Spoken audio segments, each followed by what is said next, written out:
Bien-aimés dans le Seigneur, Shalom, que Dieu vous bénisse ou que vous nous suivez dans tous les coins du monde. Nous vous bénissons tous au nom puissant de Jésus-Christ. Je suis votre bien-aimé cher frère, le pasteur Benjamin Lukusa. Aujourd'hui, nous avons la joie et la grande joie de vous annoncer la parole de Dieu au travers de cette chaîne, la chaîne de l'Église Jésus-Christ, source de vie comblée. Et nous avons vraiment la joie de partager ce message avec vous. C'est comme disent les gens, quelquefois le malheur est bon. Nous avons eu un problème ici au monde et je crois que parce que vous êtes du monde, vous êtes tous, nous sommes tous sous cette emprise de la maladie qui est en train de frapper le temps, du virus qui est en train de frapper le temps, du coronavirus. Je crois que vous êtes tous, personne n'est censé ignorer cela, mais malgré cela, ça ne nous empêche pas de partager la parole de Dieu, ça ne nous empêche pas de parler de Jésus-Christ, ça ne nous empêche pas de déclarer les bonnes paroles pour vous, ça ne nous empêche pas de vous annoncer même la pensée de Dieu au travers de ces moments que nous sommes en train de passer, que l'humanité est en train de passer. Nous sommes en train de partager une pensée. Je crois que les hommes de Dieu de l'Église Jésus-Christ de vie comblée à Brazzaville ont parlé pendant très longtemps d'un thème très important de ce que nous avons intitulé Comment toucher les cœurs de Dieu, et avec son sous-titre qui est Comment donner. Mais moi j'étais en train de vouloir maintenant là vous parler de comment toucher les cœurs de Dieu.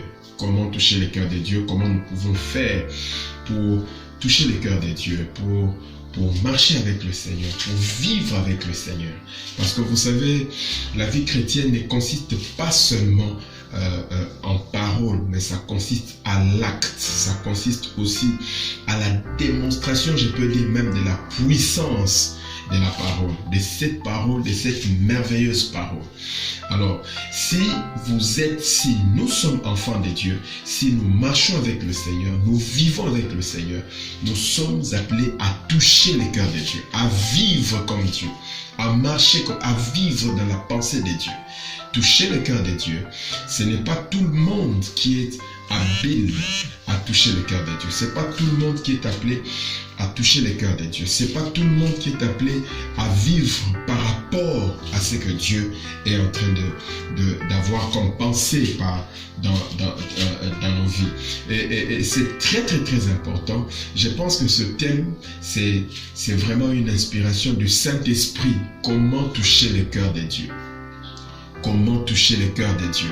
Est-ce que Dieu est touchable? Nous allons découvrir ça. Est-ce que Dieu, il a un cœur? Nous allons découvrir. Mais je crois que tout le long de cette série de messages et d'enseignements, le peuple de Dieu va être capable de mûrir, de grandir, de progresser, d'aller plus loin que leur propre ministère. Et ça permettra à ce que, où que nous soyons, que nous touchions et que nous croissions en connaissance. Et ce sera une chose très parfaite et ce sera une chose très bonne. Rapidement, je voudrais que nous lisions quelque chose. Excusez-moi. Je voudrais rapidement que nous lisions quelque chose dans Jean chapitre 3 verset 16. Jean chapitre 3 verset 16. C'est un passage très vedette que tout le monde connaît. Un passage tellement connu au monde. Je crois que quand vous aussi vous avez reçu le Seigneur comme votre Sauveur et Seigneur et Sauveur, je crois que vous avez eu à lire ça. C'est un passage très simple, très bon, mais très complexe, très puissant, qui cache beaucoup de réalités, qui garde en lui beaucoup trop de mystères. La Bible dit car Dieu a tant aimé le monde qu'il a donné son Fils unique afin que quiconque croit en lui ne périsse pas, mais que cette personne et la vie éternelle. Voyez un peu comment Dieu est mystérieux, comment Dieu est très bon. La Bible dit, car Dieu a tant aimé le monde qu'il a donné son Fils unique, afin que quiconque croit en lui ne périsse pas, mais qu'il ait la vie éternelle. C'est-à-dire que Dieu lui-même d'abord a commencé à avoir un cœur. Pour aimer, il faut avoir un cœur. On n'aime pas avec la pensée, on aime avec le cœur. Or, Dieu a tellement aimé le monde qu'il a donné. Il a libéré quelque chose. Et c'est quelque chose-là, ce n'est pas une chose vaine. C'est son Fils. C'est son Fils unique. Or, le Fils unique, c'est celui en qui on croit.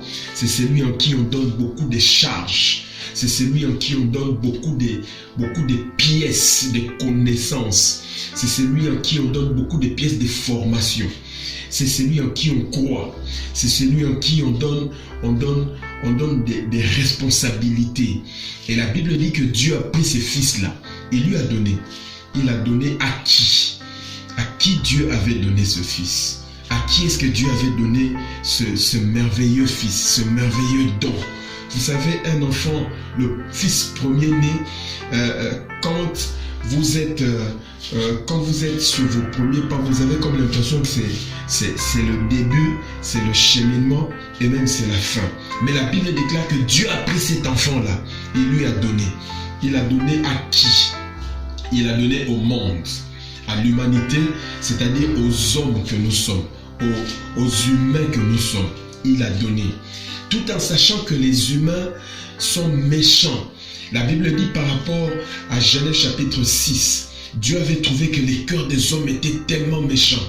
Les hommes avaient tellement failli à leur mission qu'ils avaient beaucoup péché, que Dieu avait abandonné la terre. Il avait dit, je ne veux plus marcher avec les hommes à cause du péché qui habite dans leur vie, à cause de l'abondance du péché qui marche avec eux. Mais la Bible déclare que Dieu prend encore la résolution de prendre son fils unique, donné à ses enfants, à ces gens-là.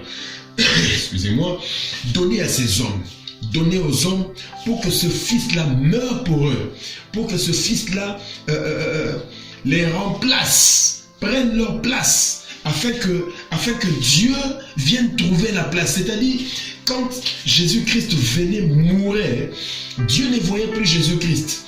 Il voyait plutôt Jésus-Christ devenir péché pour que nous puissions devenir Jésus-Christ. Est-ce que vous voyez? C'est-à-dire que Jésus nous remplaçait. C'est-à-dire que Jésus prenait notre place pour que nous prenions sa place.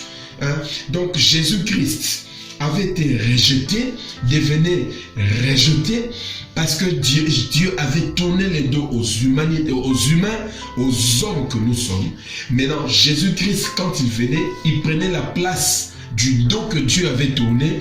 Maintenant, il faisait tourner la face de Dieu vers nous. Vous voyez comment Dieu est bon. Maintenant, quand nous touchons le cœur de Dieu, pour bien toucher le cœur de Dieu, premièrement, il faut d'abord avoir Jésus dans sa vie. Il faut d'abord avoir Jésus dans sa vie. Or, quand tu as Jésus dans ta vie, tu touches le cœur de Dieu. Or, dites avec moi plus fort, Amen. Oui, quand tu as Jésus dans ta vie, tu touches le cœur de Dieu. Or, maintenant, il faut savoir une chose. Dans Jésus, il y a le Christ. Pourquoi? Parce que Marie avait accouché Jésus, mais il n'avait pas accouché Christ. Marie avait accouché la chair ou l'enveloppe qu'on appelle Jésus. Il avait accouché le corps qu'on appelle Jésus. Il avait accouché l'homme de 33 ans, l'homme qui pouvait faire 33 ans, qu'on appelle Jésus, qu'on pouvait flageller, qu'on pouvait dénider, qu'on pouvait déshabiller, laisser nu aux yeux vus de tout le monde, alors que Dieu ne peut pas rester nu, alors que Dieu ne peut pas être humilié, alors que Dieu ne peut pas être rejeté par les hommes. Maintenant, Marie avait accouché cet homme-là qu'on appelle Jésus, que nous appelons Jésus. Mais en Jésus, il y avait Christ. Il y avait Christ. Maintenant, quand nous touchons les cœurs de Dieu, pour toucher les cœurs de Dieu, il faut d'abord faire un avec Dieu.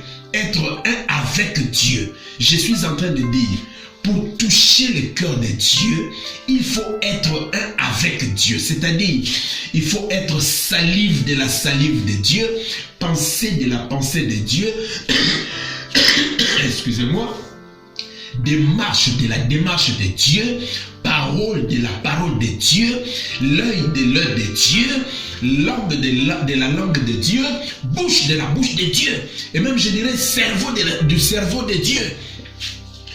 Pourquoi?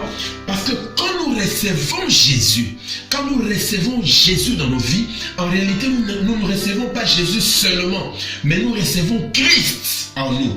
Raison pour laquelle la Bible ne dit pas que Jésus en nous l'espérance de la gloire. Non, non, non. La Bible dit Christ en nous l'espérance de la gloire. Pourquoi? Parce que quand nous marchons avec Dieu, et que Christ est avec nous, Christ est en nous, nous allons être des hommes et des éléments de la gloire. Nous allons être les participants de la gloire. Nous vivons la gloire. Nous marchons dans la gloire. Nous passons dans la gloire. Tout ce que nous allons faire réussira. Pourquoi? Parce que nous avons Christ en nous, qui est l'espérance de la gloire. Oh, bien-aimés, laissez-moi vous dire une chose. Croyez en Jésus-Christ. C'est lui qui croit en Jésus. Frère, laisse-moi te dire une chose. Même ton physique va changer. Même ton physique va changer. Ta pensée va changer. Ton langage va changer. Ta marche change. Tout ce que tu fais change. Tu deviens un homme, j'ai envie de dire un homme extraordinaire. Pourquoi? Parce que c'est lui qui est en toi. C'est-à-dire Christ qui est en toi est un extraordinaire qui fait de toi un humain extraordinaire. Au nom de Jésus-Christ. Oh, je suis en train de déclarer aujourd'hui que parce que tu acceptes ou tu accepteras de marcher avec Dieu, tu deviens extraordinaire. Tu deviens extra-pensif. Tu penses, mais tu ne penses pas comme les hommes. Tu penses, mais tu penses comme Dieu lui-même pouvait penser. Tu marches, mais tu marches comme Dieu lui-même pouvait marcher. La Bible déclare dans Colossiens chapitre 2. Lisons la Bible ensemble. Dans Colossiens chapitre 2. Colossiens chapitre 2. Colossiens. Oh, alléluia. Je suis très content de partager avec vous la parole de Dieu. Je suis très content de partager avec vous la pensée du Seigneur. Pourquoi? Parce que quand nous partageons la pensée du Seigneur, bien-aimés dans le Seigneur, que vous vouliez ou pas, les choses changent en vous. Que vous vouliez ou pas, vous marcherez en nouveauté de vie avec le Seigneur. Que vous vouliez ou pas, tout ce que vous allez faire réussira. Que vous vouliez ou pas, tout ce que vous allez regarder. Même coronavirus va avoir peur de vous. Pourquoi? Parce que vous marchez selon la pensée de Dieu. Vous touchez le cœur de Dieu. Or, quand on touche le cœur de Dieu, c'est que Dieu est touché. L'homme, c'est son cœur. La vie, c'est le cœur. Il n'y a pas de vie sans cœur. La meilleure vie, c'est le cœur. Or, quand vous touchez le cœur de Dieu, c'est-à-dire que vous touchez Dieu, vous marchez avec Dieu. Or, le cœur de Dieu, c'est Christ. Alléluia. Le cœur de Dieu, ce n'est rien d'autre. C'est personne d'autre. C'est Christ. Or, maintenant, vous avez Christ. Tu as reçu Christ. Tu marches avec Christ. Mais tu les touches directement. Lisons la parole. Dans Colossiens chapitre 2, 9 au verset 10. La Bible dit ceci. La Bible dit, car en lui habite corporellement toute la plénitude de la divinité. Vous avez tout pleinement en lui, qui est le chef de toute domination et de toute autorité. Est-ce que vous entendez ça? Car en lui, en qui? En Christ habite corporellement, pas habiter. Pourquoi la Bible dit habite? C'est le présent. It is present. C'est le présent, c'est l'action. C'est maintenant. Or, Jésus-Christ pouvait mourir. Jésus-Christ, vous êtes témoin avec moi. Jésus-Christ était mort à la croix et après la croix, il est monté il est monté, il est parti au Père. Quand il est monté, c'est lui qui est revenu. Ce n'est plus Jésus, c'est le Saint-Esprit. Or, le Saint-Esprit te fait vivre le quotidien, c'est-à-dire le présent. Every single day. C'est-à-dire, chaque jour, le Saint-Esprit te le fait vivre. Te fait vivre lui-même. Il te fait vivre sa présence. Il te fait vivre sa gloire. Il te fait vivre sa luminosité. Il te fait vivre sa vie. Il te fait vivre l'espérance. Il te fait vivre la foi. Il te fait vivre la divinité de Dieu. Oh, Rassamandebo Sakaba. Et la Bible dit qu'en lui habite pleinement, non, habite corporellement la plénitude de la divinité, toute la plénitude de la divinité. Maintenant, écoutez bien. Vous avez reçu ces dieux-là. Vous avez reçu ces Christ. C'est-à-dire qu'en réalité, vous avez... Oh, est-ce que vous comprenez de quel Dieu je suis en train de parler? Je ne suis pas en train de parler du Dieu qui a créé seulement l'époux. Non, je ne suis pas en train de Dieu qui a créé seulement l'époux.